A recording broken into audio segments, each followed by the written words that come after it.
and gentlemen, welcome to Field of 68's last call. Do you think that you could take down a black bear? No, hell no. I'm going to try. The first person that's going to die has got to be one of the black guys. So. Cold cuts, they suck. Are Taylor Swift and Travis Kelce going to get married? Hell no. Here we go. It's last call.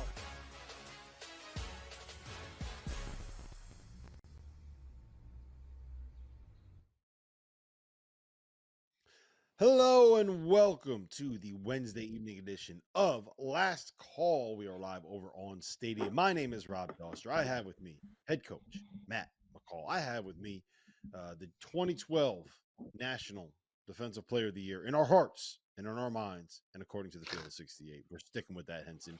That is John Henson, by the way. We are the Field of 68, and this is Last Call. If you guys didn't know, Matt McCall was part of the back-to-back national champions for the Florida Gators. You might get a couple chomps tonight, and he thinks winning is hard. So we'll just get out of the way. We'll make sure that that is on the record as we start here in Last Call. Rob, Go ahead, Henson. Go. Shout out Anthony Davis stealing my thunder. It's all good. I'll take second. Did he really win it that year? Yeah, I think he won it. He was ridiculous, man. He was ridiculous. Robbed. He was so good in college. He was unbelievable. This is now an anti-Anthony Davis podcast. We're on Team John Henson here. You got robbed. Yeah. All right, let's get into it. For the next, now 28 minutes, because I just wasted a minute making fun of these two guys. We are going to be answering your questions, so feel free to jump in the chat. Fire away. We will get to whatever that we can get to throughout this show. We're going to start. Peter L. He wants to know, which team on the bubble hurt themselves the most tonight with a loss? And the one that I kind of want to start with is Providence. And that's an interesting one to me because they are a team that is right there on the cut line. They're in the playing game for us on fielding the 68. And they lost on the road, which is a chance for them to get a marquee win. I thought that they looked really impressive in that loss. And they are in this weird spot where they struggled without having after Bryce Hopkins' injury. So you're kind of in this weird spot where you did all this stuff earlier, Matt, and now you have to prove yourself again after losing one of your best offensive weapons. Yeah, I mean, they've got some big ones coming up. I mean, I think the game at Villanova coming up this weekend on Sunday. They get Creighton at home. They still get UConn at home. I mean, I think there's some opportunities to get some quality wins to get them in the field, but they've got to win some of those games, and they can't lose a bad game, right? Like, I mean, that stinks. For bubble teams right now, you just can't lose a bad game, right? And I don't think they'll lose to DePaul at home on February 17th, but you can't drop that game. You can't lose. They get Villanova twice coming up, and Villanova's obviously had their struggles. Like, they got to get both of those to solidify themselves in the tournament. There's going to be opportunities. They get St. John's, Marquette. I mean, there's opportunities coming down the pipe, but you just cannot lose bad games. So that's the biggest key. Yeah. Henson, is there anyone that hurt themselves in your eyes? I'm going to go Cincinnati. Shout out to my guy, Wes Miller. They just seem like they can't get over the hump. I mean, they play these teams close, but close only matters in horseshoes and hand grenades. So they've got to win some games. So I think they hurt themselves the most tonight because that was a game, like McCall says, you cannot lose, right? Like, they've had some tough losses, but that's a game they needed to win, and they didn't. And I think they're on the first 4 out, I think, or something like that. So I don't know where they are on our Field of 68 bracket. Okay, so now they're out, right? So they got some work to do. Yeah, it's tough when you're in the Big 12, right? And we talked about this on After Dark. Like, you can't lose those games to West Virginia and Oklahoma State because everything else is just an absolute buzzsaw. Oh my gosh. Listen to their next 4 games now. Like, you get UCF at home and you go to West Virginia, and that's coming off of at BYU, Texas at home, at Baylor, TCU at home, Oklahoma at home, at Kansas, right? That's how Cincinnati started the season. Their next 3 games now, at Texas Tech, Houston at home, Iowa State at home. that's what they're walking into. Like, you can't lose these games, man. That's the brutal You can't one lose them. because it's impossible. It's impossible, this conference. And just for the record, this is how close Cincinnati is to being very, very, very well situated in the Big East the Big 12 title race. They lost by 1 at home to Texas on a buzzer beater from Max Asmus. They lost by 3 at Baylor. They lost by 4 at home to Oklahoma, what was a 1-possession game before free throws. They lost by 5 at Kansas, what was always a 1 or 2 possession game, and they lost by 4 at West Virginia. That's like a total of 7 possessions away from being undefeated in the league. I know it doesn't work like that, but they're close and they're good. Shout out to Wes Miller. All right, Matt, I'm going to you on this one. Is St. John's in danger of missing the NCAA tournament this year? Tonight they lost on the road at Xavier. Yeah, so that was going to be my other team, right, in terms of bubble teams and where are they in terms of the field. And, yeah, I mean, look, they've lost, 4 out of their last 5? Their only win was over Villanova at home. They go on the road and lose tonight by 9 to Xavier. I mean, they got to win some games.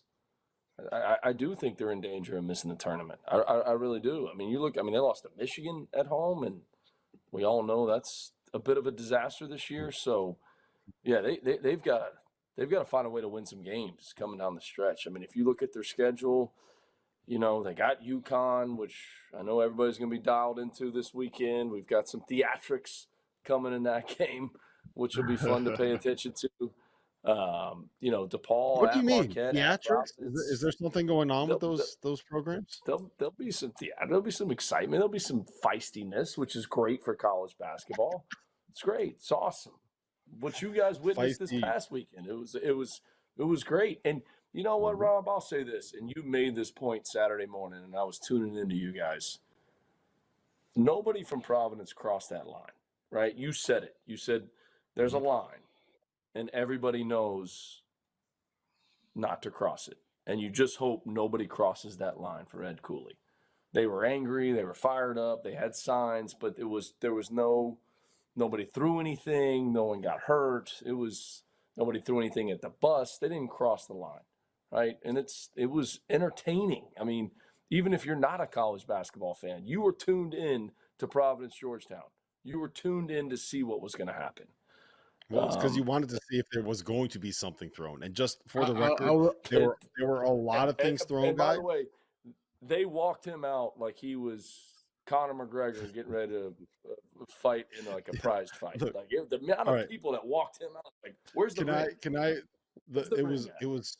So this was it one of was the unbelievable. probably Goodman's right there, just like this. Yeah, well, this was the funniest thing about it. Like, I have a picture in my phone because the way that you come out of the Providence, like the tunnel, is they just have like it's literally like a space the size I've done it. of a normal door. I've been there. Yeah, like a space of a normal door. Like you come out right into the fans, like, and they're right there.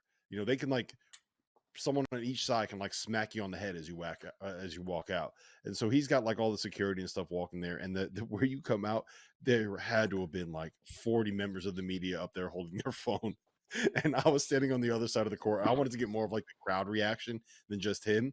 And Goodman is standing there in the back doing the most old man, sitting there with both hands holding the phone, one hand to hit the button to hit record.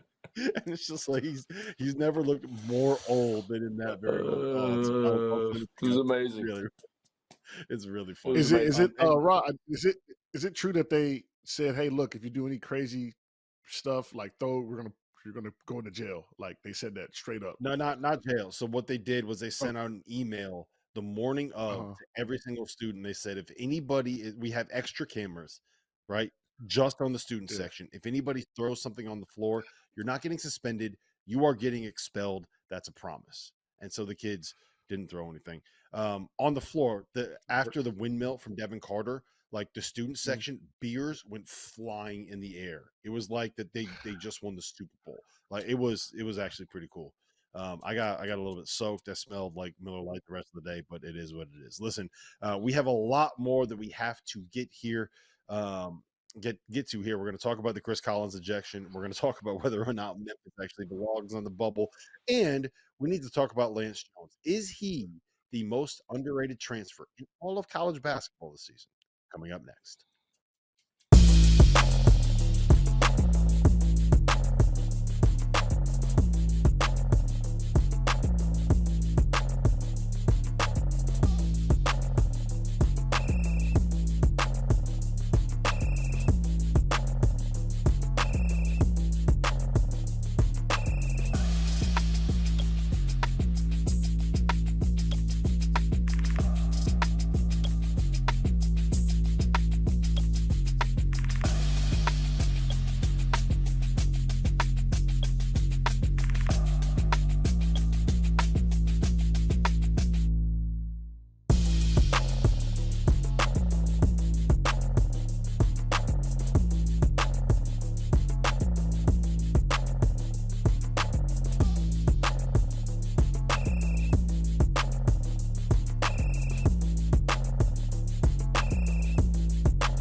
Welcome back to the Wednesday evening edition of Last Call. My name is Rob Doster. I have John Henson with me. I have Matt McCall with me. We are the Field of 68, and we are going to be live for the next 18 to 19 minutes or so, answering your questions here on Stadium. So let's start with this because we talked about it a little bit on After Dark this afternoon, and we got to get into it right now.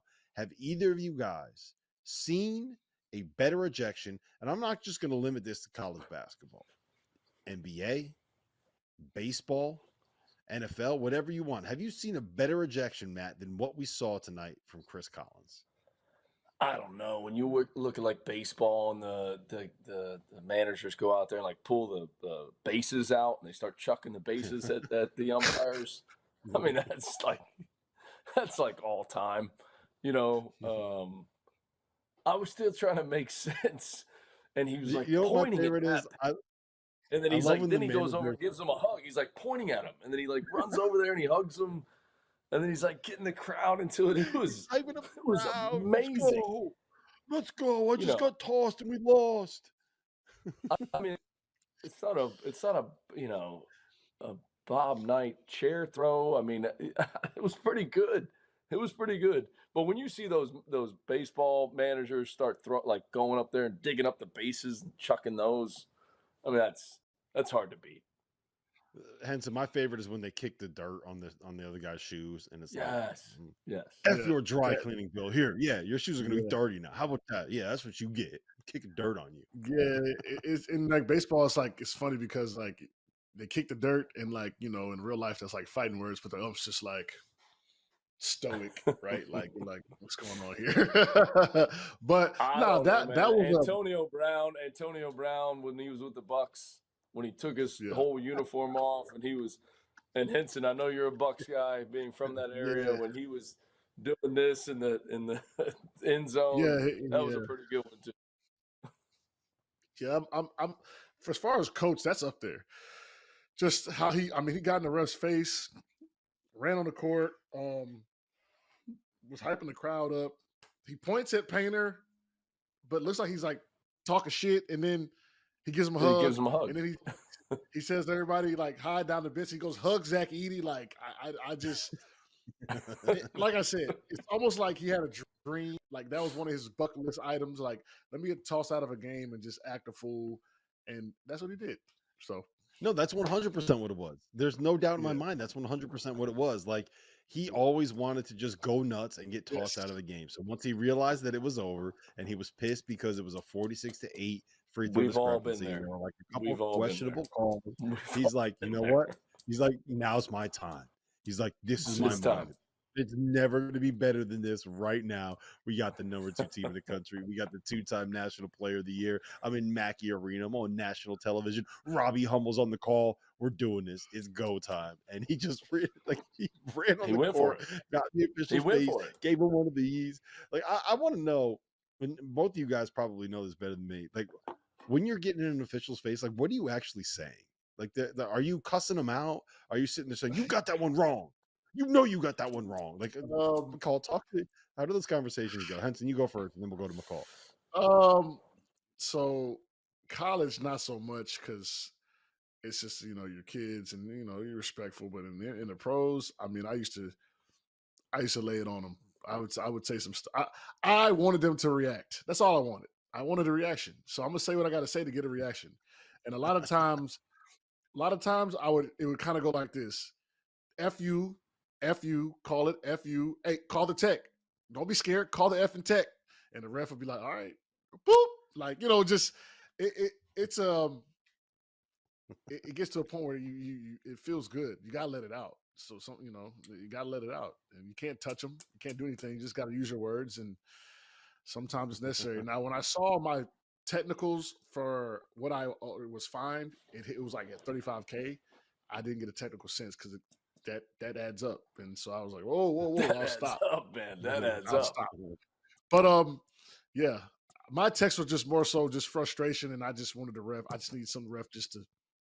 He was a lightning rod, and I think that's what happened tonight. Henson, you know what I've noticed calling games and doing games is now when I go and I'm in the arena and these officials see me, everybody's so nice now. They want to come over. They want to give me a hug.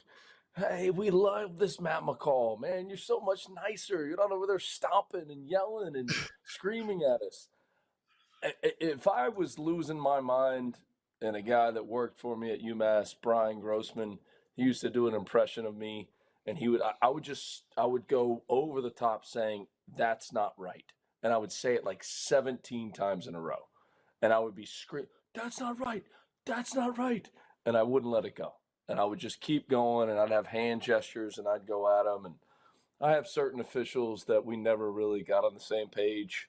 And I think the later on in my career, I realized like that's not even helping. Like me screaming at the officials, it's not helping. Right. It's probably giving my team anxiety. Like, why am I going to continue to yell at this guy? It's not changing the call.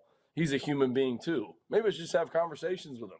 Maybe that helps. Maybe I should joke around with him more. So tried to do that. I think it was maybe a little bit late in my career. I should have probably tried to do that a little bit earlier. Yeah, I just never got a call, so I had to say something. Hey, I was a backup center. Like, they weren't calling anything for me, so I had to let them have it sometimes. I've always wondered this, Henson. When you get fined in the NBA, how does that, like, do you have to send them a check? Does it get taken out of your next paycheck? No, like, can you just be like, oh, no, that's too bad. Yeah, they just take it out. You don't ever see it. Yeah, you don't ever see it. It just comes out of the check, and then you see it kind of, you can see it on your pay stub. You see on your pay stub, fine and suspensions. You have like a little tab. Is it at least a tax write-off? And it's an untaxed, like really you're losing. It's a $2,000 fine, but really it's $4,000 fine because it's like you know what I'm saying? Like, to Rob's point, do you get to write that off? You don't get to write that off, man. You just take that L. Like I told you, when I saw 35K going, I was like, all right, I'm done. But it really should be a tax write-off, though. Like, that is a business expense. Agree. For you to be able to do what you have to do on a basketball court, sometimes you got to get that tech. You got to work those refs. That's a business expense. You should make that argument. 1,000%. Yeah. You know what? I'm gonna go back in my books, and I'm gonna see if we can. I don't know if the statute of limitations of writing off text, but we're gonna figure it out.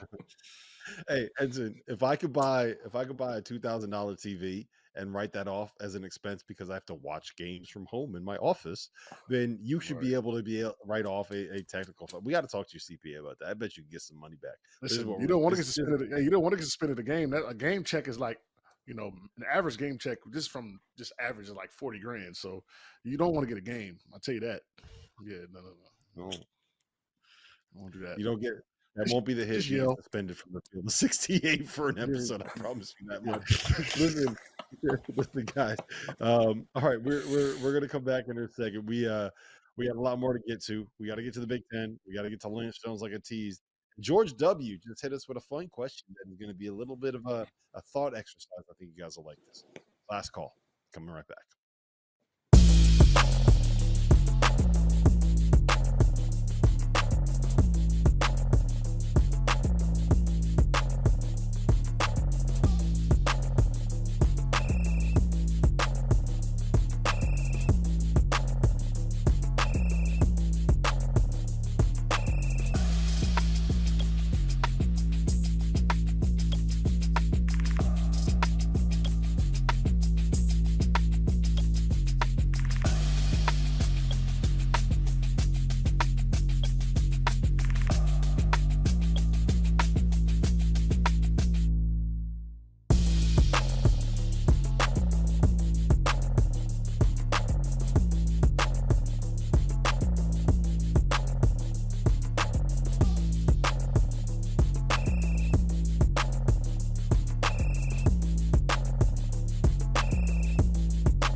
Welcome back to the Wednesday evening edition of Last Call here on Stadium. Rob Dawson, John Henson, Matt McCall. We are the Field of 68, and we are going to be spending the next 7.5 minutes answering your questions. Hopefully, you don't get off the rails asking John Henson about how he paid his fines when he was an NBA player.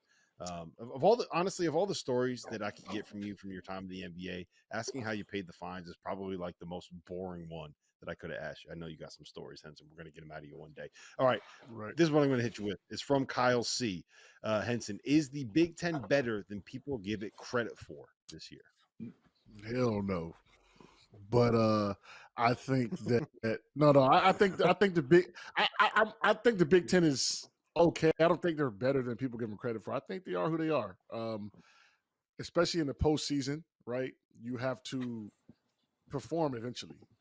That's just what they don't do. So until we see what they do in the postseason, I'm still on the bandwagon of their maybe a little bit overrated. I mean, and that's where I'm gonna stick, and that's where I'm standing on that. McCall? Yeah, to your point too that you made earlier, John, about the Big 12. I think that's been the issue with the Big 10 in years past is they just completely beat up on each other in conference play. You know, Purdue's early round exits, do you think that may have had a factor, the fact that they just completely beat up on each other? And, maybe this year is the year because the league is not as good as maybe it's been in years past. I think 5, maybe 6 teams get in this year. Maybe that's played a factor on, Purdue's early round exits. Is they get to the tournament, they're just beat up because of the schedule that they've played. Style of play too. So just style of play, the physicality. They're tired. They're tired. They're worn down. So I think this is the year the league's a little bit down. Look, I think Purdue gets out of the first weekend. I don't think it's even close. I think they'll be completely prepared for that. I think breaking news: the number 2 team in the country will make it out of the first weekend of the NCAA tournament. I always say the most physical game. There you go. The most physical game I've ever played in my life, I'm talking NBA, Little League, AAU, was Michigan State on the ship. It was like a fight to the death. Like, that's how physical it was. So I can't imagine playing that type of basketball all year. That's why I played in the ACC. Listen, I'll say this. I really like the top 4 teams in this conference, all kind of in context, right? Like, Purdue is obviously awesome. I think that Wisconsin is a very, very good team. Love the addition of AJ Storr. He's been great.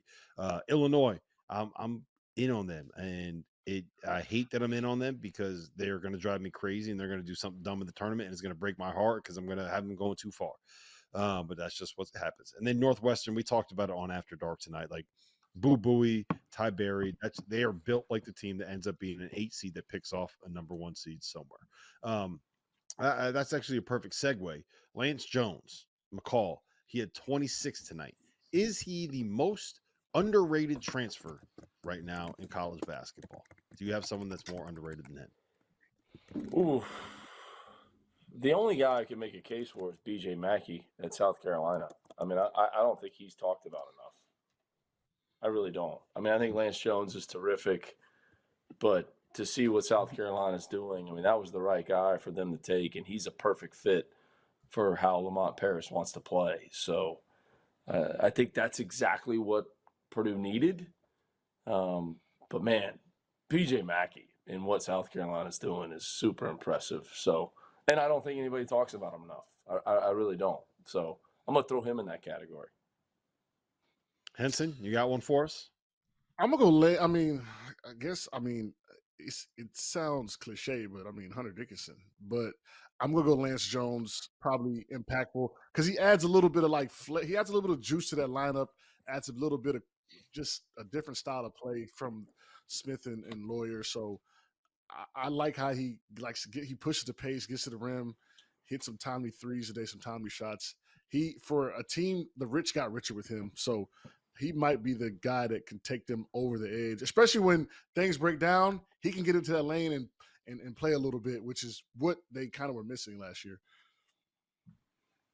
So I'm gonna go out on an island, and I'm gonna say something that's probably gonna upset a lot of people, and I don't care. I'm just gonna do it.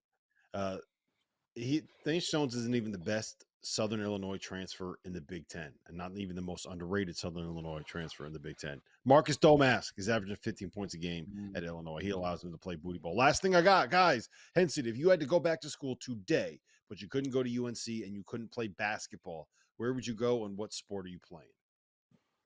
Oh, I would be somewhere in Miami. So I go to University of Miami.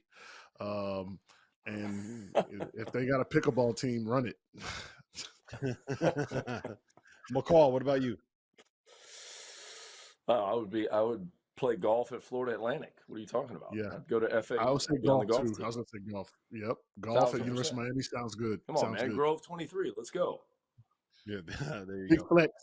I would go to a school that was very warm, that was in a southern climate, and I would go as the long snapper to try to get myself one of those 17-year careers in the NFL as a long snapper, where you make like $4 million a year, and all you have to do is go out there and snap the ball. Listen, this has been Last Call. We are the Field of 68 for John Henson, for Matt McCall, for our producer Dagan Hughes. My name is Rob Doster. We're here every night during the week, midnight on Stadium.